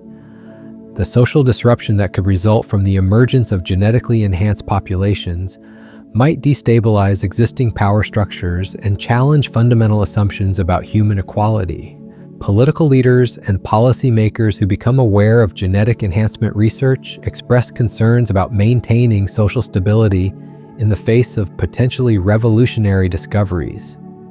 The concentration of enhanced capabilities within specific populations could create new forms of inequality that existing democratic institutions would be unable to manage. The historical precedents of enhanced populations ruling over ordinary humans provide cautionary examples of how such capabilities might be used to justify oppression and exploitation. Religious institutions also view genetic enhancement research with suspicion and concern. The possibility that humans might artificially recreate capabilities that were once natural challenges theological frameworks that depend on fixed concepts of human nature and divine creation. The implications extend beyond academic theology into practical questions about the moral status of genetically enhanced individuals and their relationship to religious communities. The intersection of genetic enhancement with artificial intelligence research adds another layer of complexity to these concerns. If genetic modifications could enhance human cognitive capabilities, While AI systems continue to advance, the combination might produce hybrid human-machine intelligences that surpass ordinary human understanding entirely. The social and ethical implications of such developments exceed anything that previous generations have had to consider. Military applications of genetic enhancement technology present particularly troubling possibilities. Enhanced soldiers with superior physical capabilities, improved reaction times, and resistance to environmental stresses could provide decisive advantages in armed conflicts. The proliferation of such enhancements could trigger new forms of arms races based on biological rather than technological capabilities, with potentially destabilizing effects on global security. Corporate interests in genetic enhancement research focus primarily on therapeutic applications that could generate substantial profits while avoiding the controversies associated with capability enhancement. The development of treatments for genetic diseases provides a socially acceptable framework for advancing genetic modification techniques that could eventually enable more dramatic enhancements. The boundary between therapy and enhancement becomes increasingly blurred as the technology advances. Consumer demand for genetic enhancements will likely drive their development regardless of official policies or ethical concerns. Parents seeking advantages for their children will create markets for genetic modifications that improve intelligence, physical performance, or resistance to disease. The competitive pressures of modern society make genetic enhancement almost inevitable once the technology becomes available. The regulatory frameworks being developed to govern genetic enhancement research reflect the complex tensions between scientific advancement and social stability. Oversight committees struggle to balance the potential benefits of genetic therapies against the risks of creating new forms of human inequality. International coordination becomes essential as genetic enhancement technologies transcend national boundaries and jurisdictions. Underground research networks have already begun to emerge as restrictions on official genetic enhancement research increase. Scientists working outside traditional institutional frameworks pursue investigations that would not receive approval through conventional channels. The results of such research remain largely unpublished and unregulated, creating possibilities for uncontrolled development of enhancement technologies. Private funding sources, particularly from wealthy individuals interested in life extension and capability enhancement, provide resources for research that government agencies will not support. The concentration of genetic enhancement research within privately funded laboratories raises questions about democratic control over technologies that could fundamentally alter human society. The decisions about how to develop and deploy genetic enhancements may be made by small groups of individuals with the resources to fund independent research. The global distribution of genetic enhancement research ensures that no single government or institution can completely control its development. Scientists in countries with different regulatory approaches share information through international networks that transcend official restrictions. The collaborative nature of modern scientific research makes comprehensive suppression of genetic enhancement investigation practically impossible.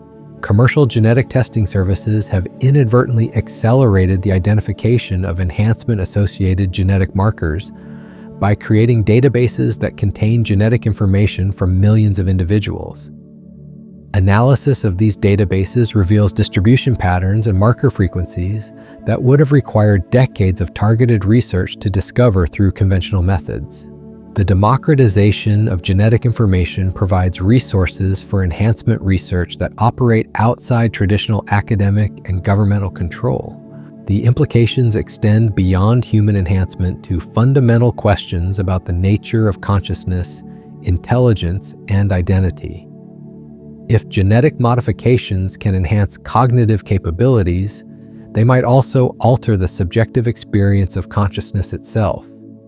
Enhanced individuals might perceive reality in ways that are fundamentally different from ordinary human experience, creating communication barriers and social divisions based on consciousness rather than culture. The possibility of consciousness enhancement raises philosophical questions about personal identity and continuity. If genetic modifications alter the neural structures that generate consciousness, are the resulting individuals still the same persons who existed before enhancement? The implications for legal systems, social relationships, and individual self-understanding could be profound and disruptive. Enhanced individuals might develop forms of communication and social organization that are incomprehensible to unenhanced populations. The gap between enhanced and ordinary human capabilities could become so large that meaningful interaction becomes impossible, effectively creating separate species that share common ancestry but cannot coexist in integrated societies. The historical patterns evident in ancient civilizations suggest that such divisions have occurred before and resulted in catastrophic social collapse. The flood narratives found in cultures worldwide may preserve memories of conflicts between enhanced and ordinary human populations that ultimately destroyed both groups. The lessons embedded in these ancient accounts could provide guidance for managing genetic enhancement in ways that avoid repeating historical disasters. The technical capabilities required for large-scale genetic enhancement continue to advance at accelerating rates. CRISPR and related gene editing technologies become more precise and accessible each year. The costs associated with genetic modifications decrease while their potential applications expand. Within decades, genetic enhancement may become as routine as other medical procedures, fundamentally altering the human condition. Standing at the threshold between myth and reality, between ancient whispers and modern discovery, we find ourselves confronting a truth that may be far stranger than fiction. The evidence stretches across millennia like shadows cast by giants, in weathered stones that defy explanation, in genetic markers that refuse classification, in traditions that speak with one voice across continents separated by vast oceans. The Nephilim may not be the fantasies of primitive minds, but the echoes of an advanced civilization, whose capabilities we are only now beginning to rediscover. As we unlock the genetic keys embedded in our own bloodlines, as we stand on the precipice of enhancement technologies that could surpass even their achievements, we must ask ourselves whether we possess the wisdom they act. Their monuments endure, but their civilization fell. The choice of what comes next remains ours to make.